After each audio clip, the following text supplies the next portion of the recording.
Salam everyone. So in this video we continue our discussions on Sathya Sai philosophy, and really I think that's very important to study Sathya Sai philosophy, because that's like map, that's like, you know, where to go in this world, what does it mean spiritual evolution.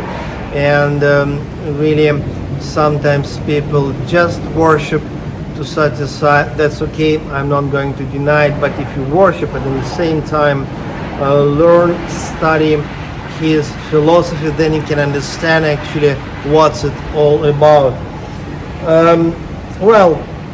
Again and again, so let's speak about actually the central part, according to my opinion, central part of his message. That's 34 brilliant lectures, divine discourses on Bhagavad Gita. That's 1984, very famous 34 lectures, discourses.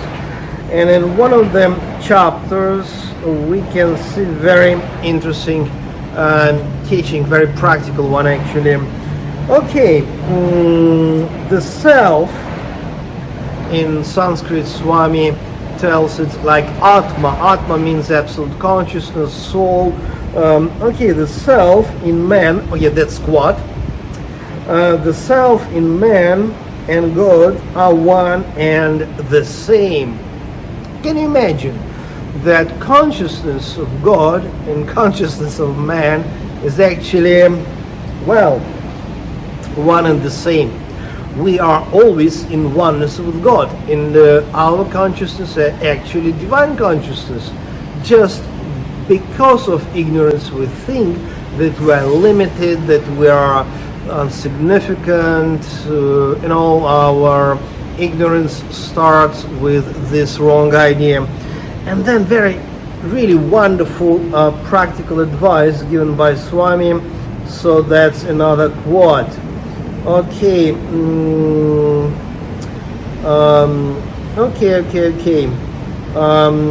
Since he is human, he tends to forget infinity. Well, that's about us. We're human beings and we're always forgetting our infinite, eternal nature.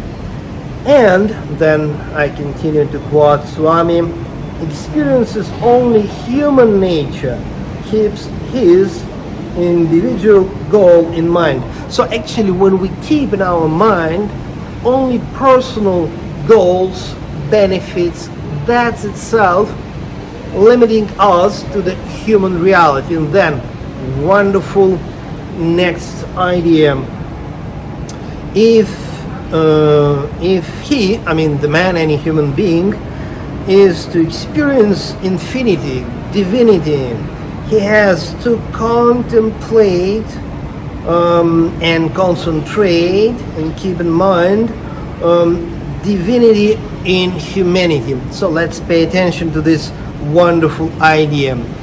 It's like when you meditate and you can easily, or maybe not easily, experience your own divine reality. But then be careful, sometimes we'll look around and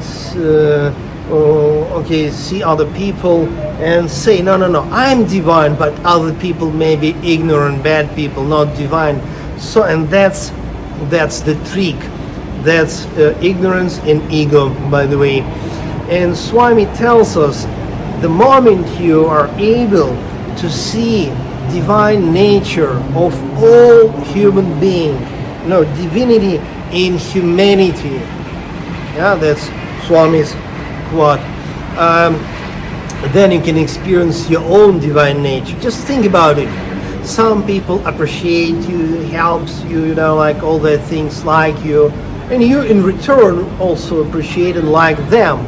But if you just see that each and every human being, even those who may be your so-called enemies or whatever, all human beings, they're divine. If you're able to see this, if you're able to meditate on divinity of all human beings, then you can really discover and awake your own Atma or divine consciousness. Sai Ram, God bless all of us.